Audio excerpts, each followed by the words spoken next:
Welcome to our channel Hashvi Clinics.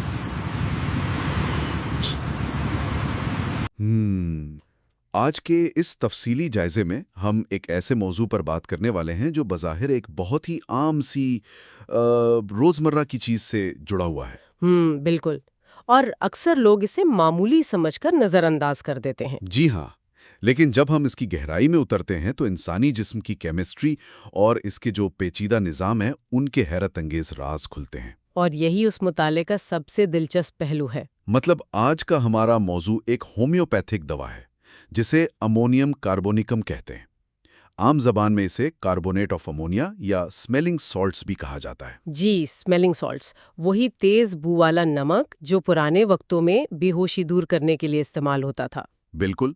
पुरानी कहानियों या विक्टोरियन दौर के हवालों में हम अक्सर पढ़ते हैं कि जब कोई खातून बेहोश हो जाती थी तो फौरन एक छोटी सी शीशी उसकी नाक के करीब की जाती थी ताकि वो होश में आ जाए। और वो तेज बू आसाबी निजाम को एकदम से एक झटका देती है, जिससे इंसान फौरन एक गहरी सांस लेता है। सही। तो हमारा आज का मकसद या मिशन यही है, और चलें अब इस बात की तह तक पहुंचते हैं कि किस तरह ये बज़ाहिर एक आर्जी मुहर्रिक जब होम्योपैथिक तरीके से तैयार किया जाता है तो वो जिस्म के इंतहाई गहरे और पेचीदा मसाइल को हल करने की सलाहियत रखता है।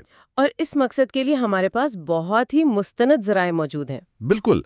हमने इस जायजे के लिए प्रोफेसर डॉक्टर रिफत हाशमी के साथी नोट्स और मुस्तनिद होम्योपैथिक मटीरिया मेडिका की तफसीलात को बुनियाद बनाया है। इन ज़राए की सबसे ख़ास बात यह है कि ये महज अलामात की एक फहरिस्त पेश नहीं करते, असल में ये एक मुकम्मल पैथोलॉजी को बेनकाब करते हैं। यानी ये बताते हैं कि अंदरूनी तौर पर खराबी कहाँ से शुरू हो रही है। जी हाँ, ये ज़राए समझाते हैं कि इंसानी जिस्म में खून और ऑक्सीजन का निज़ाम किस तरह आपस में जुड़े हुए हैं।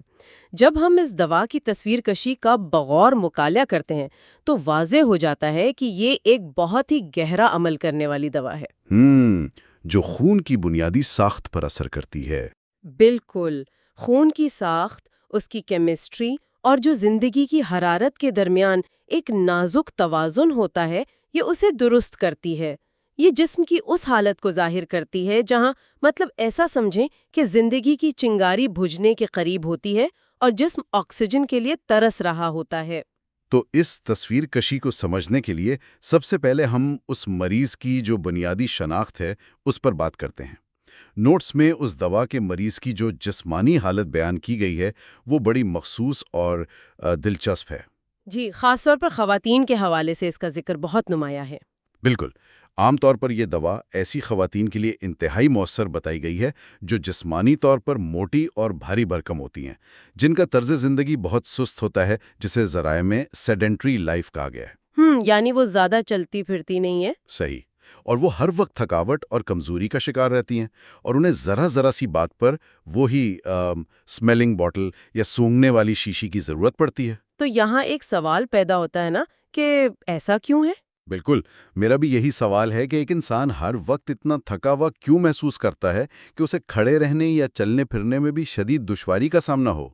ये महज कोई सुस्ती या काहली नहीं लगती, बल्कि ऐसा महसूस होता है जैसे जिस्म के अंदर कोई बुनियादी ईंधन ही खत्म हो चुका है। और ये ईंधन दरअसल ऑक्सीजन है। अमोनियम कार्बोनेटम बुनियादी तौर पर एक वेनस रेमेडी है। वेनस रेमेडी मतलब रगों से मुताल्लिक? जी बिल्कुल। इसका सीधा सा मतलब ये है कि ये उन हालतों पर असर करती है जहां रगों में खून का बहाव बहुत सुस्त पड़ जाता है और जिस्म में ऑक्सीजन की शदीद कमी यानी अंडर ऑक्सीजनेशन वाक़ई हो जाती है। तो ऑक्सीजन की कमी खुलियात को कैसे मुतासिर करती है? देखें, खून के सुर्ख खलियात की जो साख्त है उसमें बिगाड़ पैदा होने लगता है। अगर हम इसे बड़ी तस्वीर के साथ जोड़ें तो जरा तसव्वुर करें कि जिस्म का हर खुलिया एक छोटी सी फैक्ट्री है जिसे चलने के लिए ऑक्सीजन की जरूरत है। सही। एक फैक्ट्री जिसे ईंधन चाहिए। बिल्कुल। तो जब उन खुलियों तक मुनासिब ऑक्सीजन नहीं पहुंचेगी तो तवानाई पैदा होने का अमल रुक जाएगा। यही वो बुनियादी वजह है जिसके बायस मरीजा हर वक्त थकी हुई, निढाल और कमजोर महसूस करती है। और इसीलिए उसे ज़रा सी मुशक्क़त से भी दिल की धड़कन तेज़ होने और सांस फूलने की शिकायत हो जाती है। जी हाँ, ये जिस्मानी सुस्ती दरअसल खून की गर्दिश की सुस्ती का बराह रास्त नतीजा है, जहाँ जहरीला मवाद और कार्बन डाइऑक्साइड जिस्म में जमा होना शुरू हो जाते हैं। یہ خلیاتی سطح پر دم گھٹنے کا جو تصور ہے یہ بہت ہی خوفناک ہے، اور یہ بات بھی پھر حیران کن نہیں لگتی کہ یہ جسمانی سستی اور آکسیجن کی کمی صرف پٹھوں یا جسم تک محدود نہیں رہتی۔ بالکل نہیں، اس کا اثر ذہن پر بھی بہت گہرا ہوتا ہے۔ جی، ذرائع کے مطابق یہ ذہن پر بھی انتہائی گہرا اثر ڈالتی ہے۔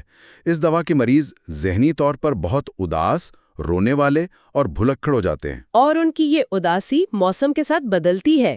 جی ہاں، خاص طور پر جب موسم خراب ہو، بادل چھائے ہوں یا طوفانی موسم ہو، تو ان کی اداسی اور چڑچڑاپن عروج پر پہنچ جاتا ہے۔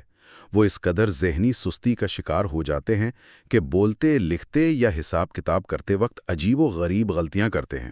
ایسا محسوس ہوتا ہے جیسے دماغ کا پروسیسر سست پڑ گیا ہو۔ بالکل، پروسیسر کام کرنا چھوڑ رہا ہو، یہاں تک کہ انہیں دوسروں کا بولنا یا اپنا بات کرنا بھی برا لگتا ہے۔ بعض اوقات تو مریض کو ایسا محسوس ہوتا ہے جیسے اس نے کوئی جرم کر دیا ہو، اور وہ مسلسل ایک بے نام سی پریشانی اور خوف کا شکار رہتا ہے۔ یہ ذہنی علامات اس بات کی بہترین عکاسی کرتی ہیں کہ دماغ کو آکسیجن کی کتنی اشد ضرورت ہوتی ہے۔ جب دماغ کو آکسیجن سے بھرپور خون نہیں ملتا تو ذہنی افعال کا سست پڑنا ایک قدرتی عمل ہے۔ مطلب وہ انتشار کا شکار ہو جاتا ہے؟ جی ہاں، مریض کی یادداشت کمزور ہو جاتی ہے اور وہ غیر حاضر دماغ رہنے لگتا ہے۔ وہ جو الفاظ لکھنا یا بولنا چاہتا ہے وہ دماغ سے زبان یا ہاتھ تک کے سفر میں کہیں کھو جاتے ہیں۔ اور وہ جو بے نام سا خوف یا احساس جرم ہے، اس کی کیا وجہ ہے؟ وہ دراصل دماغ کی وہ کیفیت ہے جب اسے سمجھ نہیں آ رہا ہوتا کہ اندرونی طور پر کیا غلط ہو رہا ہے، لیکن اسے ایک خطرے کا مسلسل سگنل مل رہا ہوتا ہے۔ یہاں جسمانی خرابی اور نفسیاتی کیفیت کا فرق بالکل مٹ جاتا ہے۔ یعنی جسم اور دماغ ایک ہی تکلیف سے گزر رہے ہیں۔ بالکل۔ خون میں کاربن ڈائی آکسائیڈ کی زیادتی ایک طرح کا ہلکا نشہ یا غنودگی پیدا کرتی ہے جو اس شدید ذہنی تھکاوٹ اور اداسی کی شکل میں ظاہر ہوتی ہے۔ جسم اور ذہن کے اس گہرے تعلق کو سمجھنے کے بعد اب کچھ ایسی عجیب اور بظاہر ناقابل فہم علامات کی طرف آتے ہیں جو نوٹس میں درج ہیں اور جو اس دوا کو منفرد بناتی ہیں۔ جی، کچھ علامات واقعی بہت حیران کن ہیں۔ ایک ایسی علامت جو کسی کو بھی چونکا دے وہ پانی اور نہانے سے شدید نفرت ہے۔ مطلب اس دوا کے مریضوں کو اور خاص طور پر بچوں کو پانی کو چھونے سے بھی چڑ ہوتی ہے۔ اور اس کی وجہ کوئی نفسیاتی الجھن نہیں ہے۔ بالکل۔ اگر ہم اس بات کا موازنہ ایک ایسی مشین یا انجن سے کریں جو پہلے ہی بہت مشکل سے چل رہا ہو اور اچانک اس پر ٹھنڈا پانی ڈال دیا جائے تو وہ انجن بند ہو جائے گا۔ شاید اس مریض کا جسم بھی کچھ ایسا ہی رد عمل دے رہا ہوتا ہے۔ یہ انجن والی مثال اس صورتحال کی بالکل درست تشریح کرتی ہے۔ پانی سے نفرت محض کوئی وہم یا ضد نہیں ہے۔ پانی سے دھونے یا نہانے کے بعد ان مریضوں کی علامات در حقیقت شدت اختیار کر جاتی ہیں۔ وہ کیسے؟ مطلب عام طور پر تو نہانے سے انسان تازہ دم محسوس کرتا ہے۔ اصل میں صحت مند انسان جب نہاتا ہے تو اس کے جسم کا اندرونی رد عمل، جسے ہم وائٹل ری ایکشن کہتے ہیں، وہ فوراً خون کو جلد کی طرف دھکیلتا ہے، جس سے ایک تازگی اور حرارت کا احساس ہوتا ہے۔ صحیح۔ لیکن امونیم کاربونیکم کے مریض کا اندرونی رد عمل پہلے ہی اس قدر کمزور ہوتا ہے کہ اس کا جسم پانی کی ٹھنڈک یا بیرونی تبدیلی کا مقابلہ ہی نہیں کر پاتا۔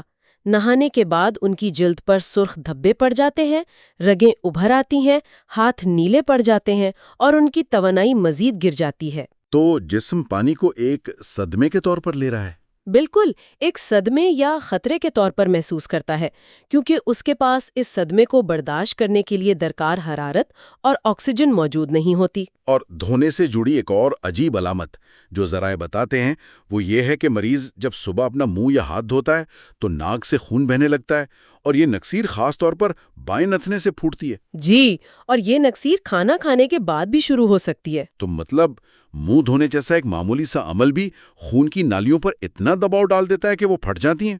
اور یہاں نوٹس میں خون کی جو کیفیت بیان کی گئی ہے اس سے بھی زیادہ تشویشناک ہے۔ خون پتلا، سیاہ اور نہ جمنے والا ہوتا ہے۔ یہ علامت تو صاف بتاتی ہے کہ خون اپنی اصلی حالت کھو چکا ہے۔ طب کی زبان میں اس کیفیت کو ہیموریجک ڈائتھیسس کہا جاتا ہے۔ یہ اس دوا کی ایک بہت ہی گہری اور خطرناک سطح ہے۔ امونیم کاربونیکم کے مریضوں میں خون کے سرخ خلیات ٹوٹ پھوٹ کا شکار ہو جاتے ہیں۔ اور اس ٹوٹ پھوٹ کا نتیجہ کیا نکلتا ہے؟ इस अंदरूनी टूट फूट के नतीजे में खून अपनी गाढ़ा होने की सलाहियत या कोएगुलेशन की ताकत खो देता है। खून में मौजूद फाइबरिन मुतासिर होता है, जिसकी वजह से खून पतला, स्याह और तेजाबी हो जाता है। इसीलिए नक्सीर इतनी जल्दी फूट पड़ती है। जी हाँ, यही वजह है कि जरा सा मुंह धोने की रगड़ या खाना खाने के बाद जब खून का दबाव चेहरे और सर की तरफ बढ़ता है तो नाक की कमजोर और नाजुक रगें इस दबाव को बर्दाश्त नहीं कर पाती और फट जाती हैं। और ये स्याह और ना जमने वाला खून क्या सिर्फ नाक तक महदूद रहता है? नहीं, ये सिर्फ नाक तक महदूद नहीं रहता, बल्कि जिस्म के किसी भी हिस्से से, जैसे मसूड़ों या आंतों से खारिज हो सकता है, जो जिस्म के अंदर जारी एक मुसलसल तबाही की निशानदही करता है। आसाबी दबाव और ऑक्सीजन की कमी सिर्फ सर दर्द या थकावट तक महदूद नहीं रहती। नोट्स में एक और अलामत का जिक्र है जो आसाबी निज़ाम की एक इंतहाई अजीब कैफियत को जाहिर करती है। वो है दांतों और सर का ताल्लुक। वो झटकों वाली अलामत। बिल्कुल, जब मरीज अपने दांतों को आपस में दबाता है या कोई चीज चबाता है तो उसे अपने सर, आंखों और कानों में झटके या शॉक्स महसूस होते हैं। ये ऐसा महसूस होता है जैसे पूरे आसाबी निज़ाम में कहीं कोई शॉर्ट सर्किट हो गया हो। जी, और ये आसाबी हसासियत की इंतहा है। तो दांतों का मामूली सा दबाव सीधा दिमाग तक एक करंट की तरह क्यों दौड़ता है? ये शॉर्ट सर्किट वाली बात आपने बिल्कुल दुरुस्त की। जब जिस्म के आसाब को मुनासिब ऑक्सीजन और ग़िज़ाइयत नहीं मिलती तो वो बेहिस होने के बजाय अक्सर इंतहाई हसास हो जाते हैं, जिसे हाइपर एस्थेटिक हालत कहते हैं। यानी वो ज़रूरत से ज़्यादा रद्द-ए-अमल देने लगते हैं? बिल्कुल, इसे हम आसाबी चिड़चिड़ापन भी कह सकते हैं। चेहरे और जबड़े के आसाब, खास तौर पर ट्राइजेमिनल नर्व, बराह रास्त दिमाग से जुड़े होते हैं।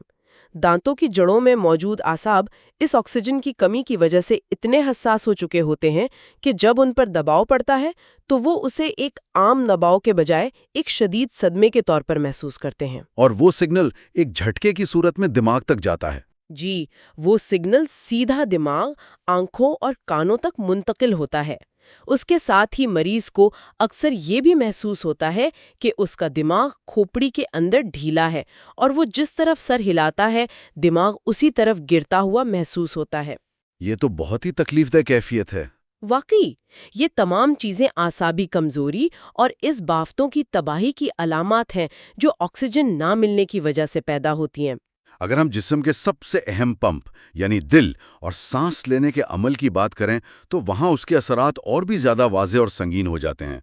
ज़राए के मुताबिक इस दवा में रात के वक्त ख़ास तौर पर सुबह 3 से 4 बजे के दरमियान खांसी और सांस की तंगी में शदीद इजाफा हो जाता है। और ये वक्त फिजियोलॉजी के लिहाज से बहुत अहम है। जी, ये वो वक्त होता है जब इंसानी जिस्म की तवानाई और हरारत अपनी कम तरीन सतह पर होती है।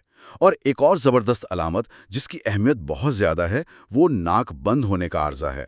रात के वक्त नाक का मुकम्मल तौर पे बंद हो जाना? बिल्कुल।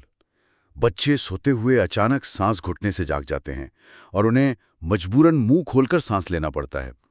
ये कैफियत एक शदीद खौफ और घबराहट पैदा करती है। नाक का इस तरह बंद होना कोई मामूली नज़ला जुकाम नहीं है। ये एक की नोट या बुनियादी अलामत है जो खास तौर पर डिफ्थीरिया जैसी जानलेवा बीमारियों में इस दवा की तरफ रहनुमाई करती है। डिफ्थीरिया में तो गले और सांस का बहुत मसला होता है। जी, डिफ्थीरिया में जब गले के अंदर एक झिल्ली बन जाती है और साथ ही नाक भी मुकम्मल बंद हो जाए तो मरीज के लिए सांस लेना मुहाल हो जाता है।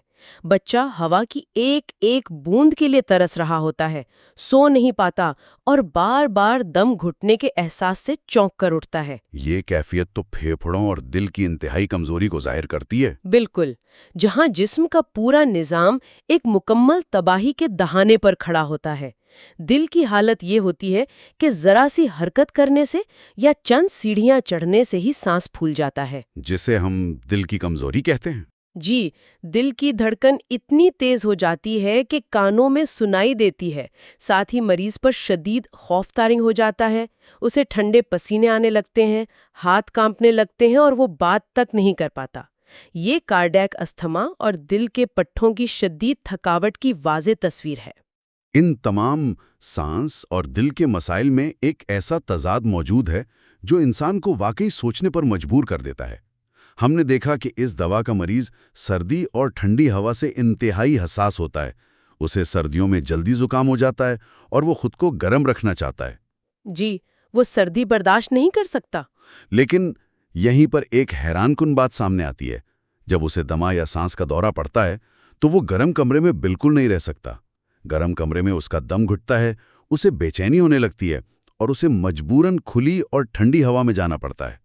ये वाकई एक अजीब तजाद लगता है। जी, लेकिन ये बात समझ में आती है कि जिस्म बेवक्त दो मुख्तलिफ सतहों पर बका की जंग लड़ रहा है, बैरूनी तौर पर सर्दी से और अंदरूनी तौर पर कार्बन डाइऑक्साइड की ज्यादती से। महसूस करता है और सर्दी मौसम उसे बीमार कर देता है। और सांस के दौरे के वक्त क्या होता है? जब उसे दमा या दम घुटने का दौरा पड़ता है तो कहानी बिल्कुल बदल जाती है। उस वक्त उसके खून में कार्बन डाइऑक्साइड की मिकदार खतरनाक हद तक बढ़ चुकी होती है और ऑक्सीजन की सतह गिर चुकी होती है। और गर्म कमरे में तो ऑक्सीजन वैसी कम होती है। जी, एक गर्म बंद कमरे में हवा अमूमन साकेत होती है और ऑक्सीजन का तनासुब कम हो सकता है। इसलिए उसका जिस्म, जो पहले ही ऑक्सीजन की कमी से मर रहा है, बंद कमरे में पैनिक का शिकार हो जाता है। तो जिस्म ताज़ा हवा मांगता है। बिल्कुल, जिस्म का वो प्राइमल या इब्तिदाई दिफाई निज़ाम जाग जाता है, जिसे सिर्फ ताज़ा और खुली हवा की ज़रूरत होती है ताकि फेफड़ों को ज़्यादा से ज़्यादा ऑक्सीजन मिल सके। बस मरीज का बैरूनी जिस्म सर्दी से कांपता है, लेकिन इसके फेफड़ों और खुलियों को जिंदा रहने के लिए इसी ठंडी और खुली हवा की अशद ज़रूरत पड़ती है। ये बका की एक बहुत ही पेचीदा जंग है। ये खुलियाती सतह की जंग इस वक्त मज़ीद खौफनाक हो जाती है जब हम उन अलामात की तरफ बढ़ते हैं जहां खून मुकम्मल तौर पर जहरालूद हो जाता है।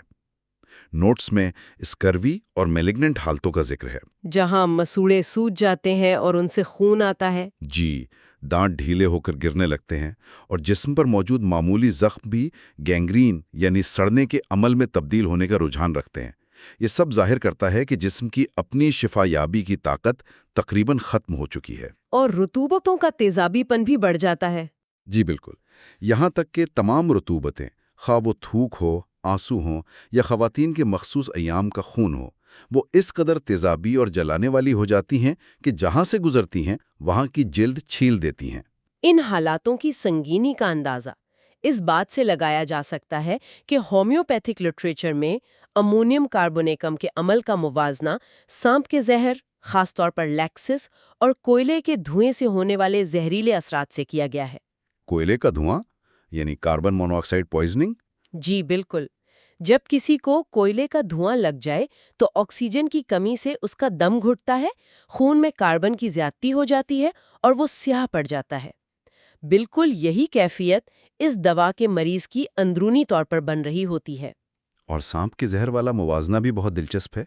इसी तरह सांप के काटने की सूरत में जहर खून को पतला कर देता है, खून जमना बंद हो जाता है और टिश्यूज में गलने सड़ने का अमल शुरू हो जाता है। तो जब कोई शदीद इन्फेक्शन हो जाए तो ये दवा कैसे काम करती है? जब इंसानी जिस्म में किसी शदीद इन्फेक्शन की वजह से, जैसे खतरनाक किस्म का लाल बुखार या स्कारलेटिना, ऐसी कैफियत पैदा हो जहां मरीज गहरे कोमा या गनूदगी में चला जाए, जिस्म पर सुर्ख दाने निकलने की कोशिश करें, लेकिन मरीज की अंदरूनी ताकत इतनी कमजोर हो कि दाने पूरी तरह उभर न सकें और अंदर ही दब जाएं, तो अमोनियम कार्बोनेकम इस गिरती हुई नब्ज, खत्म होती हुई जिंदगी और जहर आलूद खून में ऑक्सीजन को बहाल करने की सलाहियत रखती है। ये तो एक तरह से खून की केमिस्ट्री को रीसेट कर देती है। जी, ये उन तमाम जहरीले असरात को काटकर खून की केमिस्ट्री को दोबारा मुतवाजन करती है। उन मौलिक हालतों के साथ एक और पहलू जो सामने आता है वो इस दवा का जिस्म के दाईं हिस्से पर ज़्यादा असरअंदाज होना है। नोट्स बताते हैं कि ख़वातीन के मामलात में हैज़ का कब्ल अज़ वक्त आना, और वो भी काला, थकावट पैदा करने वाला खून जो जलन पैदा करता हो, और इसके शुरू होने से पहले हैज़े जैसी अलामात का जाहिर होना। बिल्कुल, जिसमें शदीद कमज़ोरी और दस्त शामिल हों, ये सब इसी जहर आलूदगी और अंदरूनी तबाही के मुख्तलिफ रुख हैं। ये हैरत अंगीज है कि किस तरह एक بظاہر بے ترتیب نظر آنے والی علامات کی فہرست جیسے آکسیجن کی کمی، دل کی کمزوری، نہانے سے نفرت، منہ دھونے پر نکسیر اور 3 بجے رات کو کھانسی حقیقت میں ایک ہی دھاگے سے بندھی ہوئی ہیں۔ یہ سب ایک ہی بنیادی کہانی کے مختلف ابواب ہیں۔ جی، یہ سب دوران خون کی سستی اور خلیاتی سطح پر دم گھٹنے کی ایک ہی بنیادی کہانی ہے۔ اور یہی وہ نقطہ ہے جہاں ہومیوپیتھی اور جسم کی فزیولوجی آپس میں ملتی ہیں۔ یہ مطالعہ ہمیں سکھاتا ہے کہ انسانی جسم کو الگ الگ حصوں کے مجموعے کے طور پر نہیں بلکہ ایک مکمل اکائی یا یونٹ کے طور پر دیکھنا چاہیے۔ یعنی ہر علامت دوسری سے جڑی ہے۔ جی، جب کوئی مریض یہ شکایت کرتا ہے کہ وہ تھکا ہوا ہے، اسے پانی سے چڑ ہے اور اس کے مسوڑوں سے خون آتا ہے، تو یہ 3 الگ بیماریاں نہیں ہیں بلکہ ایک ہی بنیادی مسئلے کی مختلف شاخیں ہیں۔ جب ہم اس جڑ کو، جو کہ اس صورت میں خون کی خرابی اور آکسیجن کی کمی ہے، پکڑ لیتے ہیں تو تمام علامات خود بخود غائب ہونا شروع ہو جاتی ہیں۔ اور قدرت نے عام چیزوں میں کیسی شفا رکھی ہے؟ بالکل، یہ علم ہمیں اس بات کی بھی یاد دہانی کراتا ہے کہ قدرت نے عام نظر آنے والے مرکبات میں شفا کی کیسی زبردست طاقت رکھی ہے، بس اسے سمجھنے اور صحیح جگہ استعمال کرنے کی ضرورت ہے۔ واقعی علامات کا یہ آپس میں جڑا ہونا ایک سحر انگیز تصور ہے۔ آج کے اس تفصیلی جائزے کے اختتام پر یہ تمام گفتگو ایک ایسے سوال کو جنم دیتی ہے جو یقیناً سوچنے پہ مجبور کر دیتا ہے۔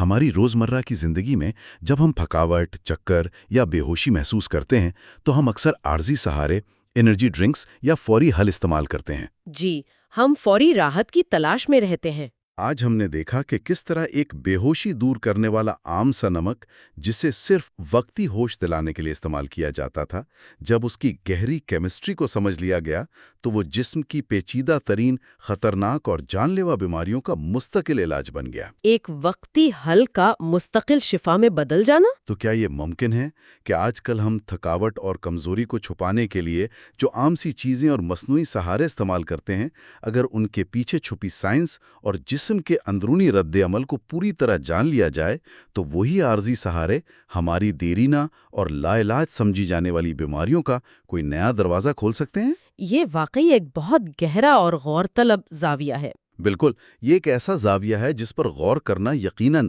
ہماری صحت اور علاج کے تصور کو بدل سکتا ہے۔ آج کے اس گہرے مطالعے کے لیے بس اتنا ہی۔ اگلے جائزے تک کے لیے خدا حافظ۔ Professor Dr. Rafat Hashmi is a distinguished homeopathic physician, educator, and researcher with over 4 decades of clinical and teaching experience. He is widely respected for his deep command of materia medica, repertory, and constitutional prescribing, combined with a practical, patient-centered approach. Dr. Hashmi has dedicated his career to training generations of homeopathic doctors, blending classical principles with modern clinical insight. He is also known for his innovative work in digital homeopathy, developing educational content, clinical tools, and AI-assisted systems to enhance remedy selection and case analysis.